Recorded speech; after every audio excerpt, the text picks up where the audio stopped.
నెల్లూరులో రొట్టెల పండుగ ఘనంగా జరుగుతోంది. ఈ పండుగలో జనసేన నెల్లూరు సిటీ అధ్యక్షుడు సుజయ్ బాబు పాల్గొని మొక్కులు చెల్లించుకున్నారు. గతేడాది జనసేన అధినేత పవన్ కళ్యాణ్ సీఎం కావాలని కోరుకుంటూ రొట్టె పట్టుకున్నామని, ఈ ఏడాది రొట్టె వదిలామని చెప్పారు. రాష్ట్రం సుభిక్షంగా ఉండాలని గతంలో తమ అధినేత పవన్ కళ్యాణ్ ఇక్కడికి వచ్చి రొట్టె మార్పిడి చేసుకున్నారని గుర్తు చేశారు.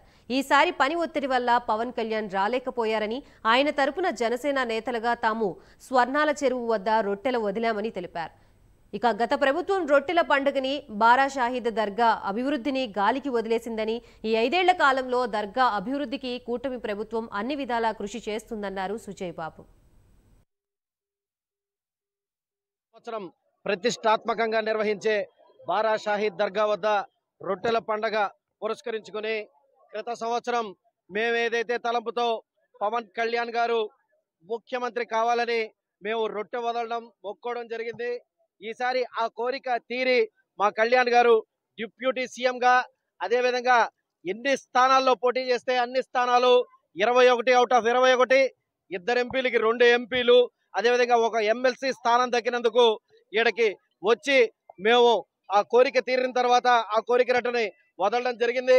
పవన్ కళ్యాణ్ గారి తరఫున మేము ఇక్కడికి రావడం జరిగింది. అదేవిధంగా 2018లో కూడా రాష్ట్రం సుభిక్షంగా ఉండాలని మా అధినేత జనసేన పార్టీ అధ్యక్షులు, రాష్ట్ర ఉప ముఖ్యమంత్రి అయిన శ్రీ పవన్ కళ్యాణ్ గారు ఈ చోటికి రావడం, ఇక్కడ రొట్టెను వదలడం జరిగింది.